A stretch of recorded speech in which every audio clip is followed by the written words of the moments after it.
This, ladies and gentlemen, is the 7-layer cookie cocktail. This one's fun, okay? Because we muddle up some chocolate chip cookies. I love when we're using like cookies and stuff in recipes, you know, because it's always fun when you go decadent, because we specialize in decadence. Okay, so we have chocolate syrup on the rim, which we dipped in chocolate chip cookies, all right?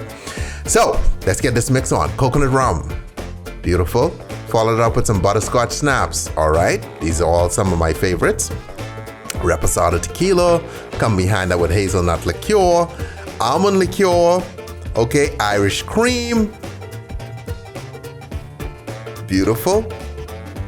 Chocolate liqueur, were you counting, guys? Were you counting? That was 7 different liquors, okay? Pour in our mix, all right? So there's a little bit of potency to this, even though it's a fun drink, okay? Because just because it's fun don't mean it can't be strong, all right? Stay tipsy. What is that nugget in that boy's ear? That's a huge ass earring, okay? Stay tipsy, friends, stay tipsy.